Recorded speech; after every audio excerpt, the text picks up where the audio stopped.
Boston 25 Morning News starts right now.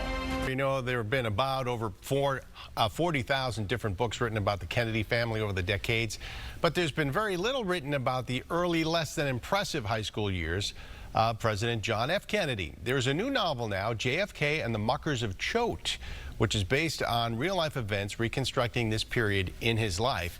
Kennedy followed his brother Joe, a popular star athlete and student, to the prestigious New England boarding school and didn't exactly excel. In fact, he was a bit of a troublemaker.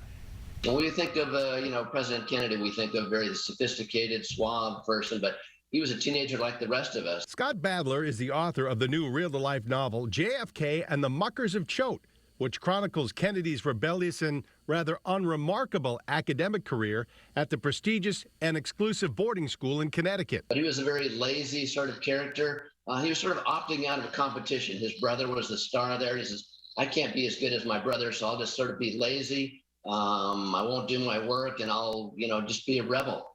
JFK's lack of motivation earned him the title of Mucker, a moniker the headmaster bestowed on underperforming students. Mucker, of course, Kennedy is Irish, and the fact that mucker also means someone who shovels the crap, and he didn't like that at all. So he ended up forming this group that went against the administration and ultimately led them to them being they were going to be expelled, but it was rescinded. Although there was no indication at this stage of his life that JFK was presidential material, his defiant attitude did carry over into his political life. Well, you could say standing up to authority. Certainly stood up to the authorities at Choate, and we could say certainly during the Cuban Missile Crisis, all the generals wanted him to, go in there and, bomb Cuba. So here he is standing up to authorities. I think that begins very early, and we could say it began at Choate.